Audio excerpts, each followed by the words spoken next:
Alright, so this here is a fix on the air conditioner on a 1998 F250. It's probably the same on an F150. I'm not sure about that because this is an F250 5.4 liter.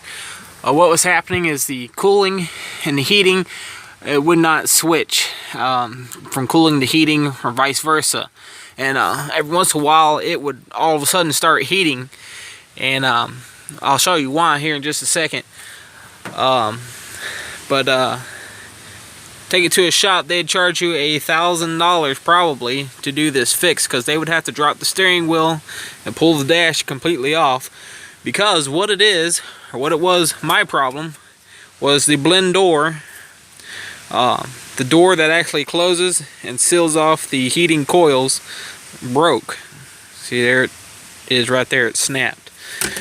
And the way you can check and see is up underneath here, that plastic cover will just pull off. That usually sits right in front.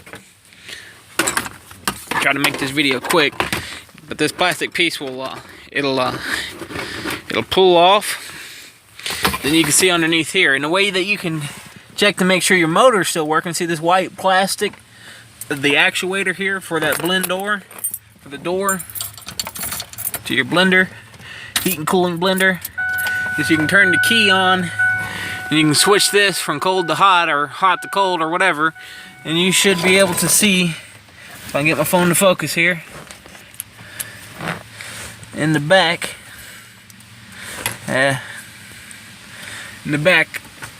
there's a little piece that'll move. I don't know if you can see it moving there. Well, that means that your actuator is still good if it's moving.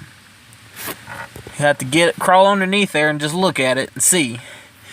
And you got to make sure your key is on. Alright, well, if that's moving, there's a good chance that behind your glove box, got my glove box here, how you make it go down farther is you got these two levers. One here you got to push over, and one here you got to push all the way over, and this will release, come down. Okay, instead of pulling your dash completely off and dropping your steering wheel and messing with the airbag and different stuff, the easiest way to fix it, if you don't really care too much about your truck, if it's an old truck and you don't want to spend $1,000 or two days trying to pull the dash apart and fix your problem, you can just cut directly through back here underneath your or back behind your glove box. And what I did is I just cut along this edge, cut along the bottom and the side here, and this will just pull right out. Oh, and the top as well. This is all going to be closed in. Once your glove box closed, it'll be out of the way. So you don't really need this. Not really, because nobody's going to see it when the glove box is closed. Alright, here is the box that holds your AC coils, the evaporator, and the heating coils.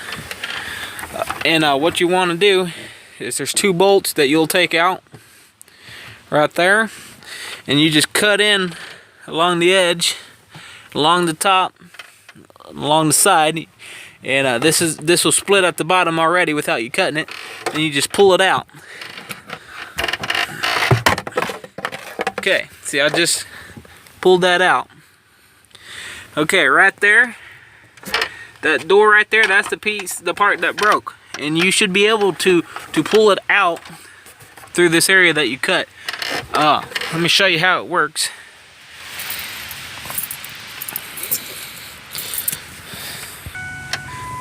Alright, I put my key in the ignition.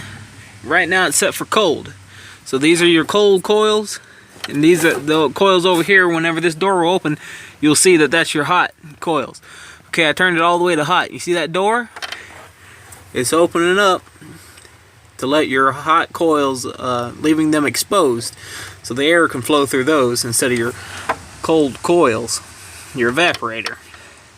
So anyways, if you feel like doing this, I mean, it is still a little bit of work, but it's definitely a whole lot easier than pulling your whole dash off to get into this box. I was able to cut into it. I probably was inside that box there within 5 minutes. I have a fine saw, And it's real nice because the blade goes back and forth and it will cut straight in and just cut it out.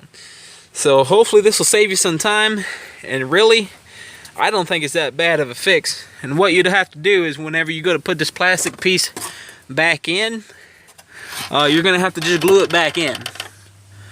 Put your bolts back in and just glue it along the edges that you cut, seal it up real good. But other than that, I mean, a dealership is not gonna fix it that way, but if it's your own personal vehicle and you don't mind, you might as well. Save you a lot of time. Alrighty, hope this helps y'all.